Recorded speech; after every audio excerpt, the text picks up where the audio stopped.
livro Confissões, de Agostinho de Hipona, ou Santo Agostinho, dentre algumas coisas que ele relata o testemunho dele de como ele foi alcançado pelo Senhor. Ele, que nasceu no norte da África no século IV, diz que era um adolescente completamente devasso, que vivia uma vida distante de Deus, entregue aos prazeres da carne, aos prazeres do mundo. Mas mesmo entregue aos prazeres da carne, ele ainda assim tinha uma vontade, um desejo de estudar muito grande. E por isso ele foi levado a Roma e depois até Milão para estudar. Mesmo estudando, sendo bem versado nas Escrituras, ele permanecia nesse estilo de vida que ele tinha, de devassidão, de estar longe do Senhor. E isso começou a deixá-lo completamente perdido.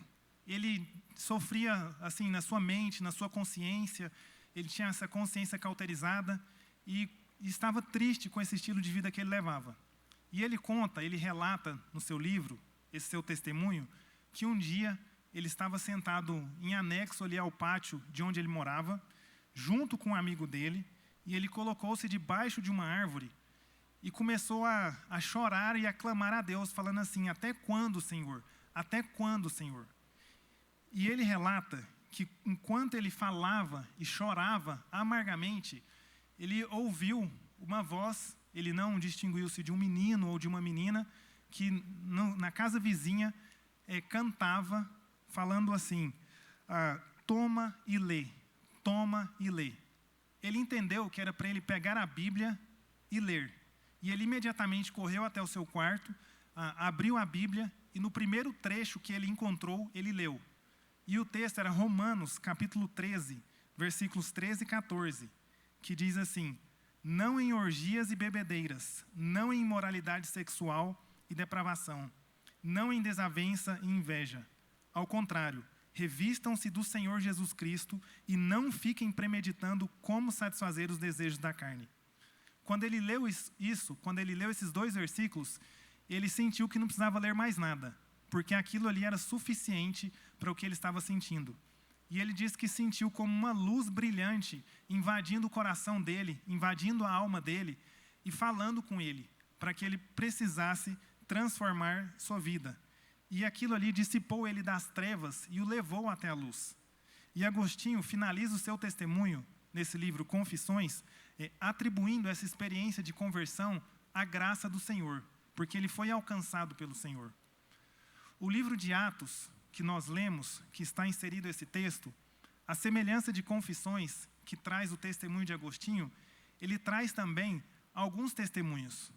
O livro de Atos é um livro que alguns colocam como Atos do Espírito Santo, pelo que o Espírito Santo fez, outros como Atos dos Apóstolos, e os apóstolos testemunhando tudo aquilo que o Espírito fez através das vidas deles na igreja primitiva. E o tema, se nós podemos dizer assim, o propósito central desse livro é demonstrar o progresso do Evangelho. O progresso do Evangelho a partir de Jerusalém até Roma. E se tem um versículo que pode ser chamado de versículo-chave desse livro de Atos, é Atos 1:8, quando fala: mas recebereis poder ao descer sobre vós o Espírito Santo, e ser-me-eis minhas testemunhas, em Jerusalém, Judeia, Samaria e até os confins da terra. Então, essa questão de testemunhar e essa questão dos atos do Espírito Santo são muito presentes nesse livro. E da mesma forma que Atos 1:8 fala de testemunhar, esse texto que nós lemos, nós vemos sobre o testemunho de Paulo. O testemunho de Paulo da sua conversão. E é sobre o testemunho de Paulo que eu quero falar um pouco aqui para nós nesta noite. O testemunho de Paulo, ele traz alguns pontos importantes que merecem ser observados por nós. O primeiro ponto aqui do testemunho de Paulo é que ele cria pontes. O testemunho de Paulo cria pontes com seus ouvintes. No final do capítulo 21 de Atos, nós não lemos, quando Paulo estava sendo levado ali até aquela fortaleza, Antônia, ele conversando com aquele soldado, ele apresenta o seu discurso. E ele sabe que a sua audiência, que o seu público é composto de uma forma majoritária de judeus. de judeus que eram zelosos da lei, de judeus que o acusavam de ensinar contra a raça judaica, que o acusavam de ensinar contra a lei, que o acusavam de ensinar contra o templo. Por isso, Paulo quer dizer, primeiramente, que ele é um deles. Por isso, Paulo quer criar essas conexões, criar essas pontes com o público que está ouvindo. E a primeira ponte que Paulo cria aqui no texto que nós lemos é a linguagem. No final do capítulo 21, quando ele está falando ali com aquele soldado, ele conversa com ele em grego. E aquele soldado se admira porque ele achava que Paulo era algum egípcio, mas não era. Conversou em grego, criou conexão com ele, e criando essa conexão, foi permitido pelo soldado que ele falasse com aquela audiência, com aquelas pessoas que estavam ali. E quando Paulo se dirige a elas, Paulo fala na língua delas, em hebraico, ou algumas traduções dizem que ele fala em aramaico, que era a língua usada pelos judeus. Ele busca estabelecer esse contato com o seu povo. Essa é a primeira ponte que ele cria.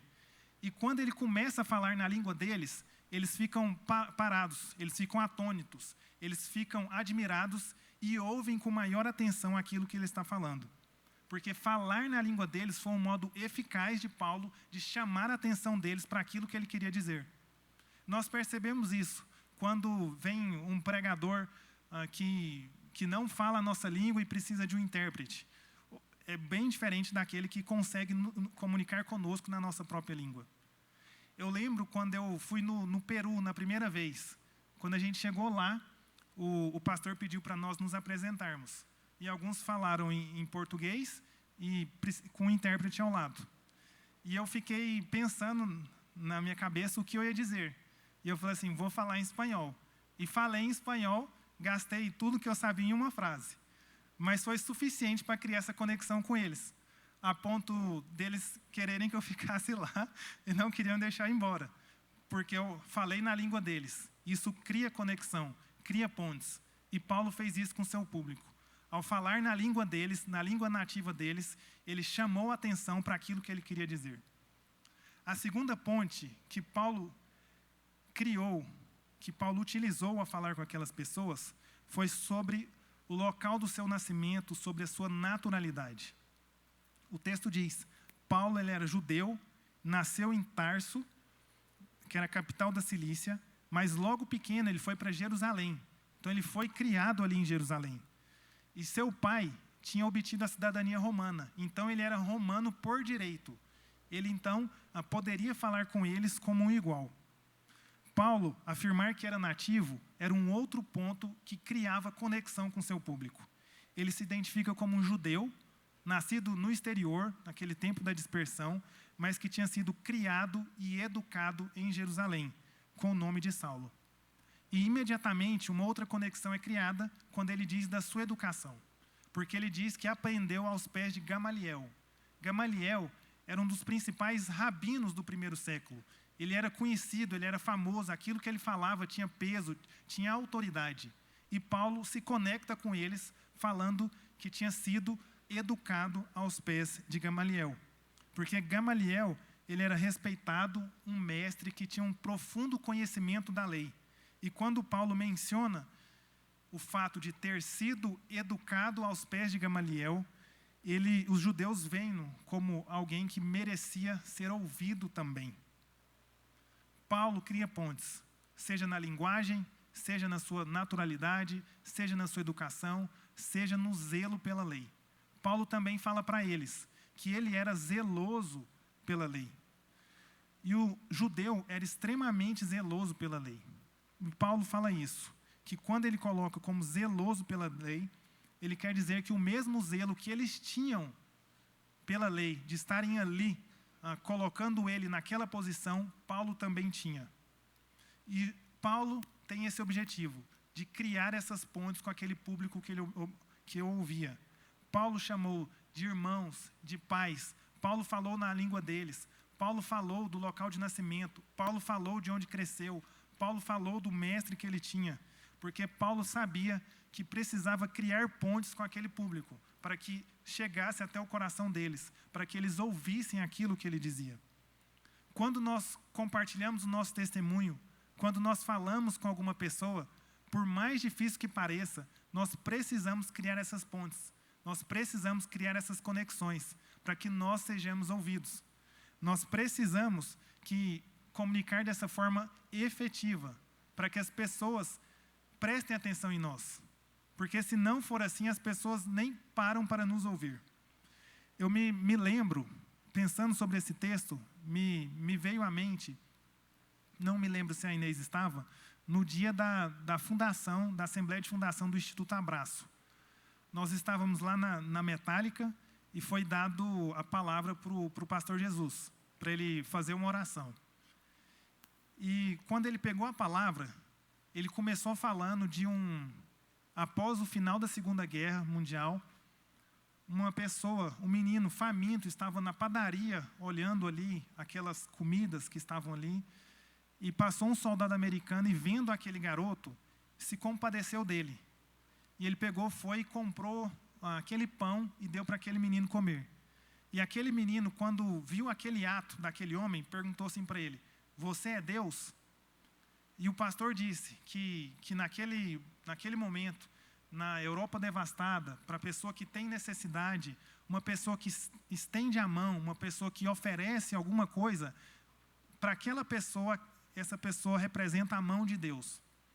E ali eu fiquei impressionado, porque nós estávamos numa indústria, foi pedido para o pastor orar, ele falou do plano econômico, do plano Marshall, ele falou da ação social e falou da fé no Senhor.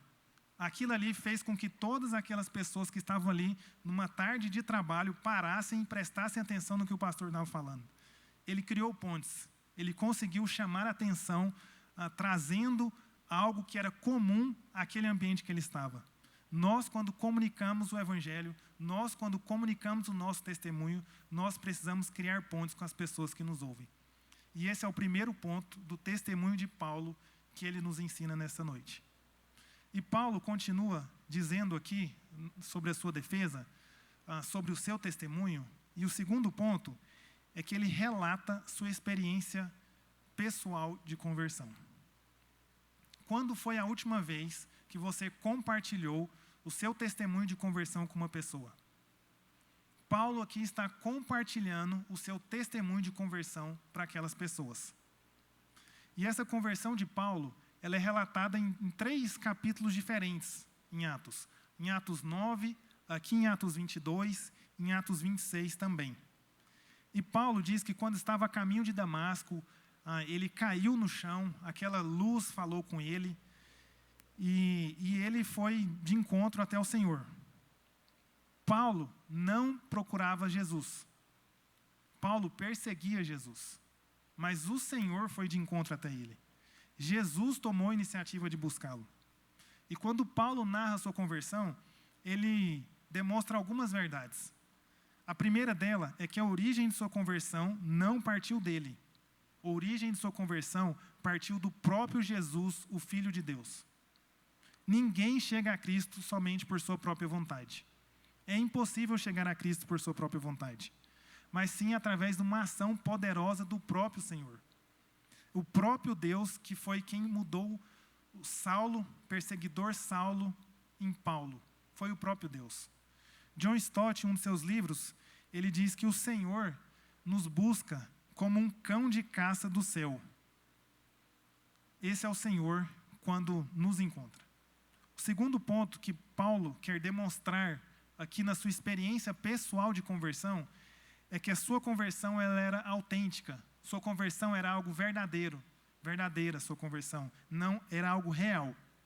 E a terceira coisa que ele quer mostrar para o seu público é que a mesma oportunidade que Deus deu para ele, Deus estava dando aos seus ouvintes seguirem o seu exemplo. Eles precisavam entender isso. Paulo criou pontos com eles, falando das suas semelhanças. Mas aqui ele se diferencia, porque aquelas pessoas estavam perseguindo Paulo por conta da sua fé em Jesus. E Paulo está falando para eles: eu perseguia Jesus, mas Jesus me alcançou. E da mesma forma, Jesus está alcançando vocês. E aqui na história de conversão de Paulo, 3 perguntas aqui nesse texto, dos 6 ao 11, chamam bastante a nossa atenção.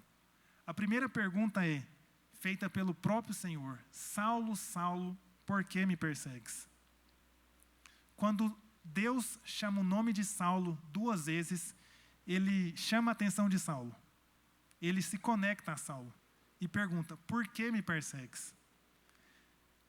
Paulo perseguia os cristãos achando que estava fazendo isso em nome de Deus. Paulo perseguia a igreja achando que estava fazendo a vontade do Senhor. Mas aqui, o próprio Jesus diz: por que me persegues? O próprio Jesus pergunta: por que me persegues? Porque perseguir aqueles cristãos era perseguir o próprio Cristo, que é o cabeça da igreja.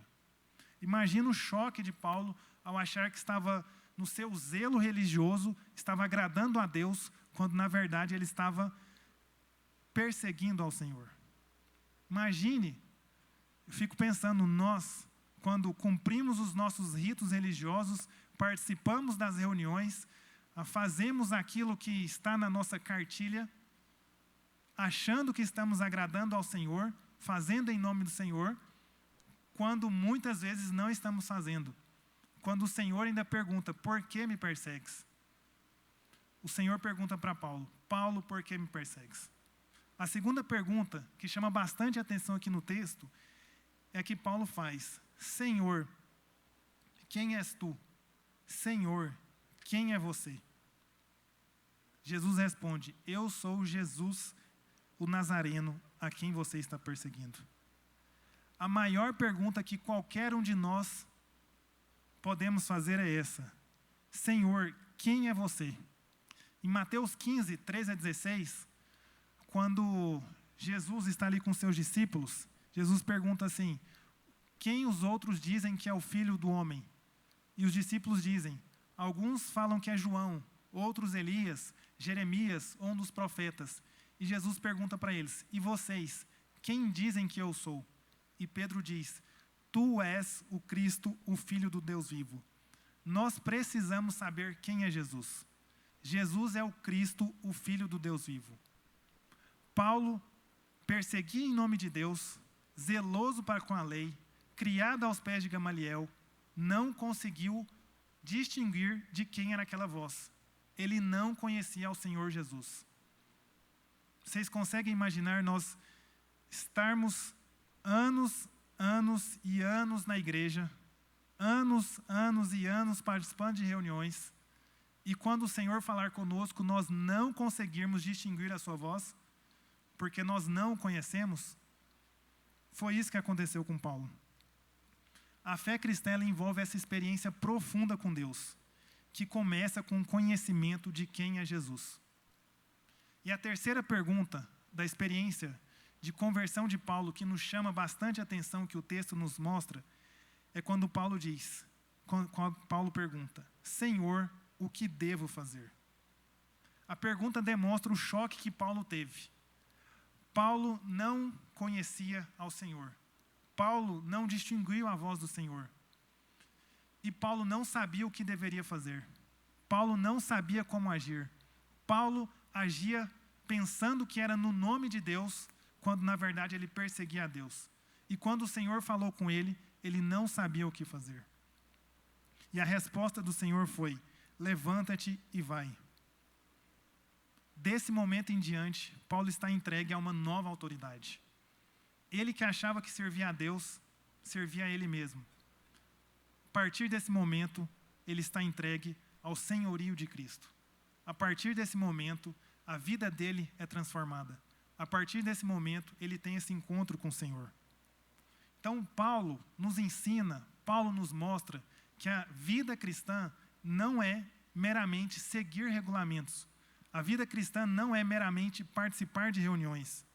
A vida cristã envolve o conhecimento de Deus e o conhecimento de quem é Jesus, o Filho de Deus. A vida cristã envolve esse relacionamento íntimo e pessoal com Jesus. Paulo, ele cria pontes com seus discípulos, com seus ouvintes, ao se assemelhar com eles, ao fazerem com que eles prestassem atenção naquilo que ele falava. Mas Paulo, ele relata a sua experiência pessoal de conversão, num ponto que diferencia daqueles ouvintes. E a partir de então, quando Jesus diz, levanta-te e vai, Paulo se torna uma testemunha do Senhor Jesus.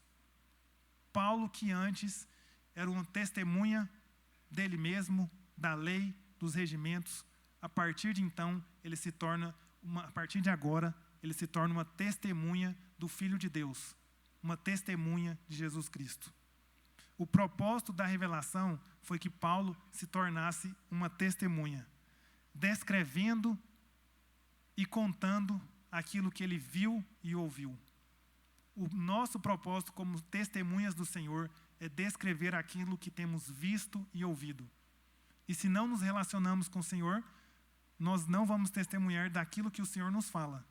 Porque muitas vezes podemos ver e ouvir não aquilo que está na palavra do Senhor. E uma testemunha, o que ela faz? Ela se relaciona e ela obedece.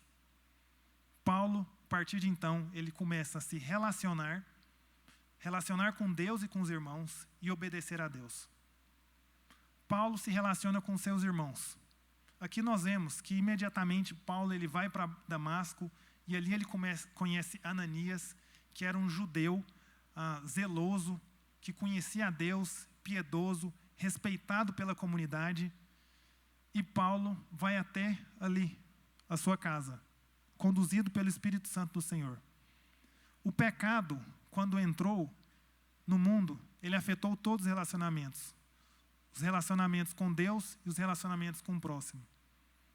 E o Senhor, quando nos restaura a essa comunhão com Ele, Ele nos restaura a nossa comunhão com o nosso próximo. É impossível nós falarmos que servimos a Deus se nós não andamos em comunidade, se nós não estamos juntos uns com os outros, se nós não compartilhamos com os nossos irmãos essa mesma fé. Paulo demonstra isto, se relacionando com Ananias. Em outros trechos, em outros textos, nós vemos que ele se relaciona com Barnabé, se relaciona com os outros apóstolos, ele tem discípulos com Tito, se relaciona com Filemão, com Timóteo, cria igrejas, ele é completamente relacional. A vida cristã, a vida transformada em Jesus, nos leva a nos relacionarmos uns com os outros. Não há como servir a Deus e não nos relacionarmos uns com os outros. E Paulo nos mostra isso. E Paulo nos mostra também que uma testemunha se relaciona com o Senhor. Se relaciona com o Senhor Jesus. E aqui no versículo 14, ele fala, no versículo 14, conhecer a vontade dEle, ver o justo e ouvir a voz dEle. Esse relacionamento com o Senhor, ele envolve esse conhecimento de quem Deus é, esse conhecimento de quem o Senhor Jesus é. Ele envolve essa visão de quem Jesus é, essa visão com os olhos espirituais, de ver a Deus, de ver a Jesus, de buscar ao Senhor, e envolve também ouvir a voz dele. Paulo, quando ouviu a sua voz perguntando, por que me persegues? Paulo não distinguiu, Paulo não sabia quem era, Paulo não ouvia a voz dele, Paulo não se relacionava com Jesus. Agora, Paulo se relaciona com Jesus. E nós vemos isso claramente aqui no versículo 18 e no versículo 19, quando eles têm um diálogo. Jesus fala com Paulo e Paulo fala com Jesus. Eles conversam. É completamente diferente.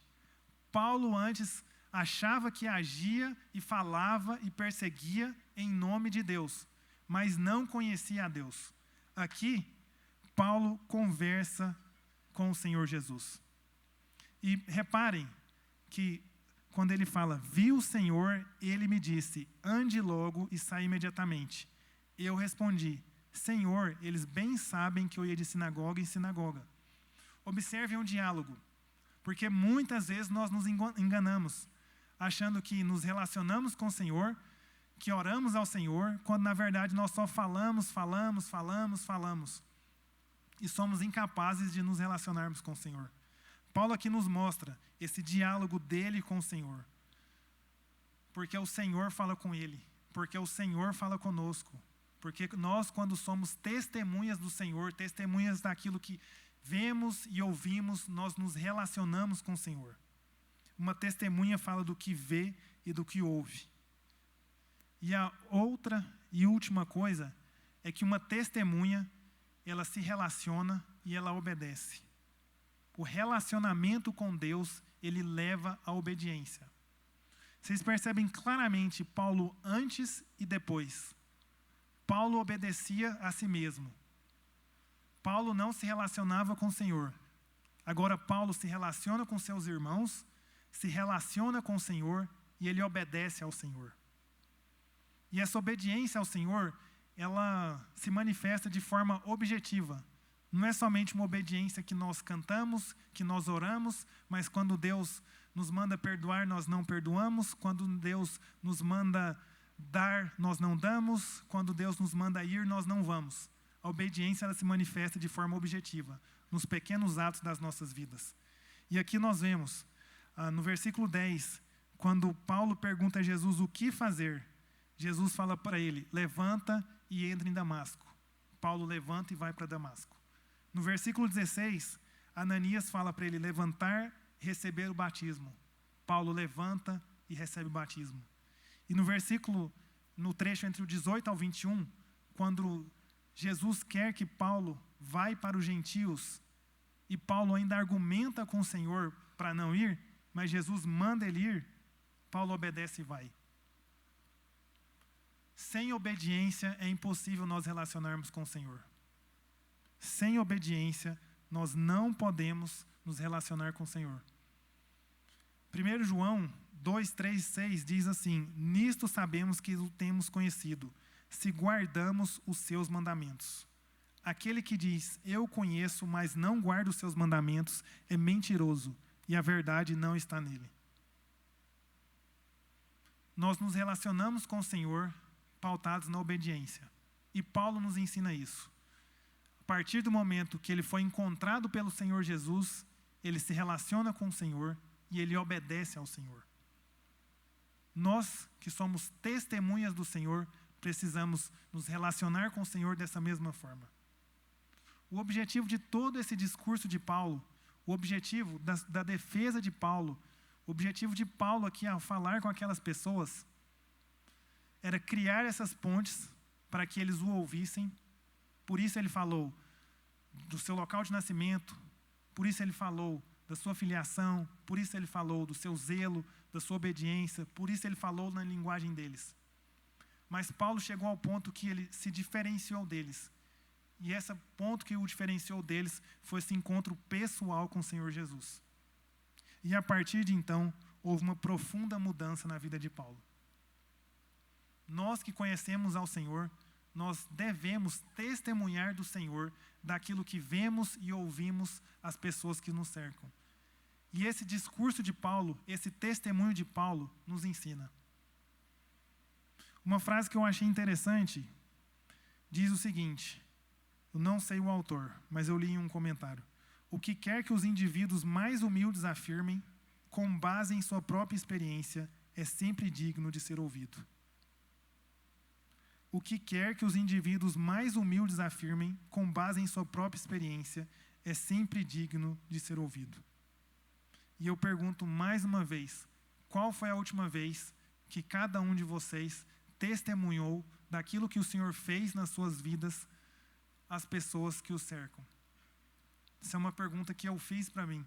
A última vez que eu testemunhei daquilo que o Senhor fez, do meu encontro com Ele, às pessoas que me cercam. E vejam que não é uma pergunta teológica, não é uma pergunta doutrinária. É daquilo que nós vemos e ouvimos, daquilo que o Senhor fez conosco. Que nós possamos nessa noite pensar nisso. Pensar naquilo que o Senhor fez, pensar nas pessoas que nos cercam, pensar nos relacionamentos que temos, pensar na forma de testemunhar do Senhor para as pessoas, nos relacionando uns com os outros, nos relacionando com o Senhor e nos relacionando em obediência ao Senhor. Amém?